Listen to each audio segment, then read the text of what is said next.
menjadi pewarta kabar baik tentang Yesus. Nah, adik-adik, kita sama-sama menyanyikan lagu pembukaan yuk.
Adik-adik, mari kita bersama-sama berdoa.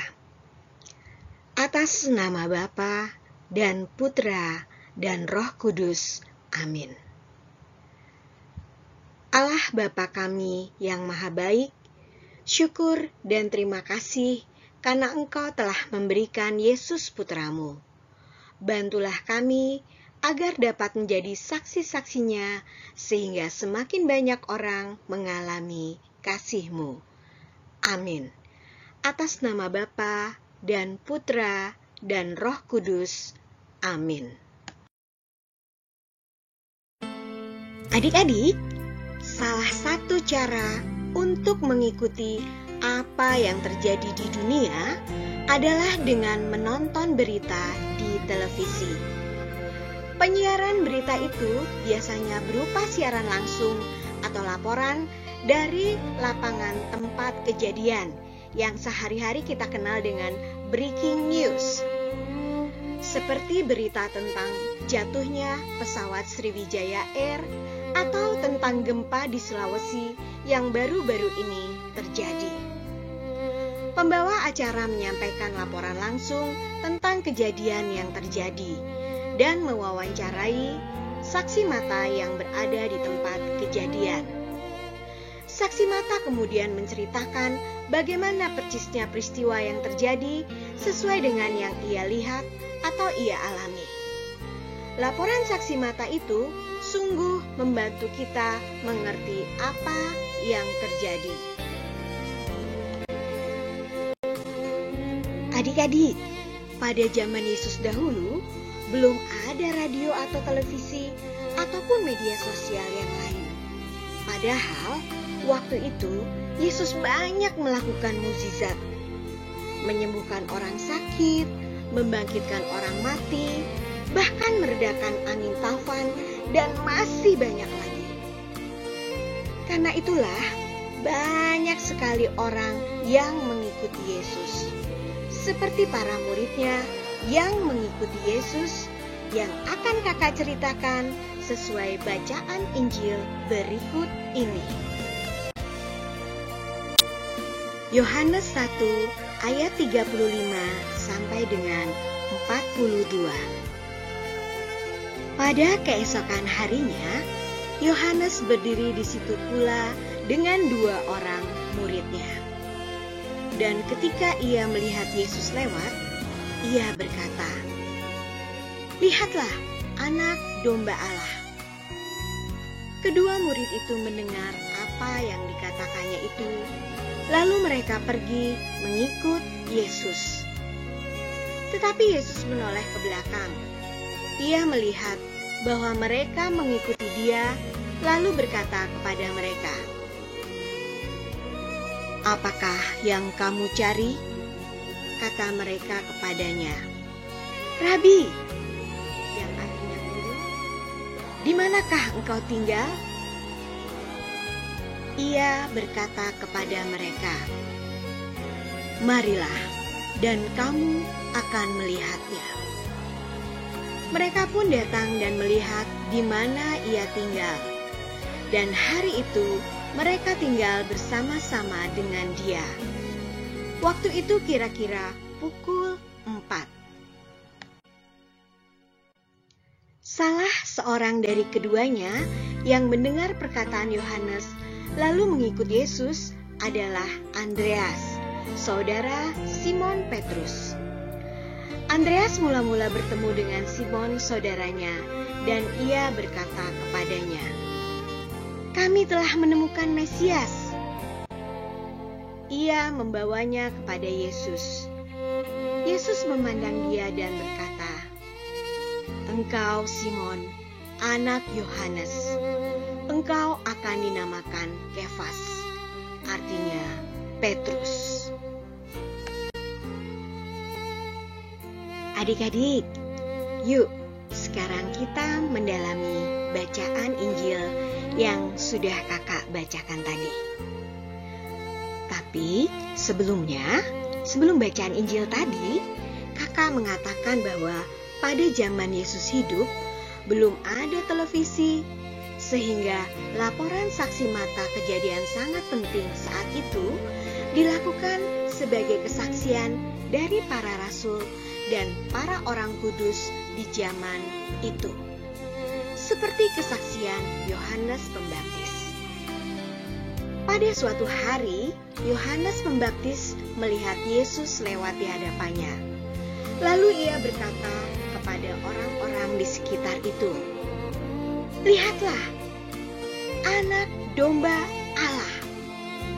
Dialah orang yang pernah saya katakan kepadamu. Saya tidak tahu apa dia itu Mesias atau bukan. Tetapi ketika saya membaptisnya, saya melihat Roh Kudus turun dari surga seperti burung merpati. Ia turun dan hinggap persis di atasnya. Saya melihatnya dengan kedua mata saya sendiri, dan saya sampaikan kepadamu, dialah Putra Allah." Ketika banyak orang mendengar laporan saksi mata Yohanes itu, mereka sungguh terbantu untuk mengerti dan percaya bahwa Yesus sungguh-sungguh Putra Allah. Adik-adik, saat ini banyak orang datang kepada Yesus karena ada orang lain yang mengatakan kepada mereka tentang kebaikan Yesus. Bisa jadi orang itu adalah orang tua mereka, guru, pendamping bina iman, pastor, suster, atau teman baik. Mereka menyampaikan cerita saksi mata bagaimana Yesus masuk ke dalam hatinya dan mengubah hidup mereka.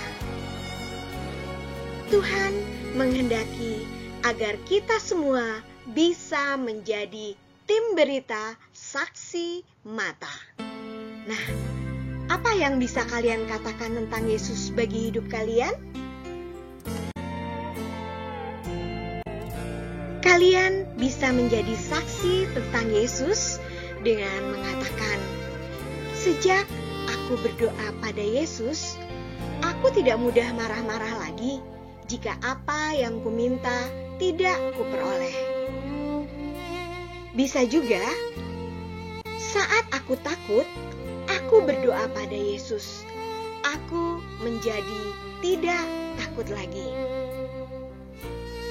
Adik-adik bisa menceritakan apa saja kabar baik tentang Yesus.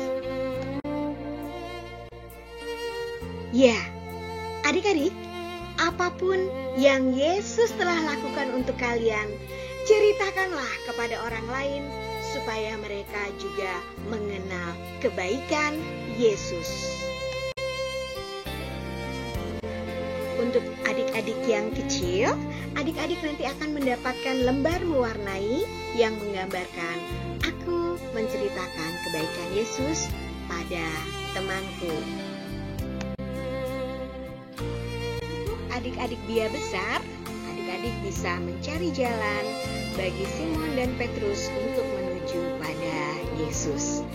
Nanti adik-adik dapat mendapatkan dari kakak pembinanya ya. Mari kita tutup pertemuan kita kali ini dengan berdoa bersama. Atas nama Bapa dan Putra dan Roh Kudus. Amin. Allah Bapa kami yang maha baik, kami yakin bahwa tidak ada yang dapat menandingi kabar baik tentang Yesus. Bantulah kami agar dapat berbagi kabar baik itu dengan orang lain. Amin. Atas nama Bapa dan Putra dan Roh Kudus. Amin.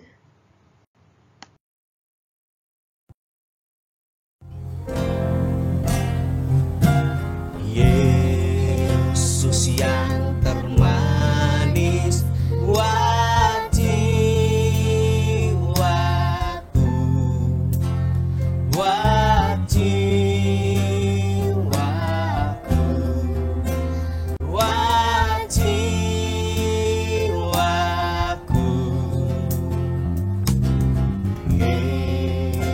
Yesus yang termanis buat jiwaku,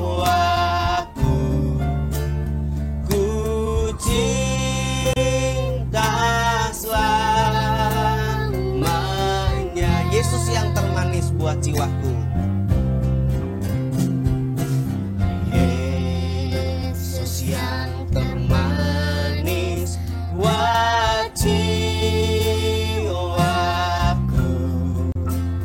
buat jiwaku, buat jiwaku.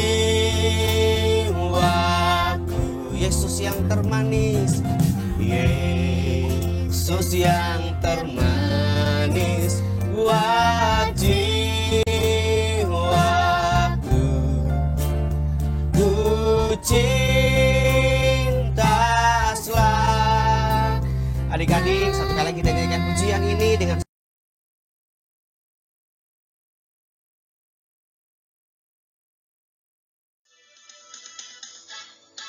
Adik-adik, terima kasih atas perhatian adik-adik pada pertemuan kita kali ini. Tolong di-share ya pada teman-teman yang mungkin belum tahu tentang pertemuan kita ini. Jangan lupa like dan subscribe. Sampai bertemu di pertemuan kita berikutnya. Tuhan memberkati.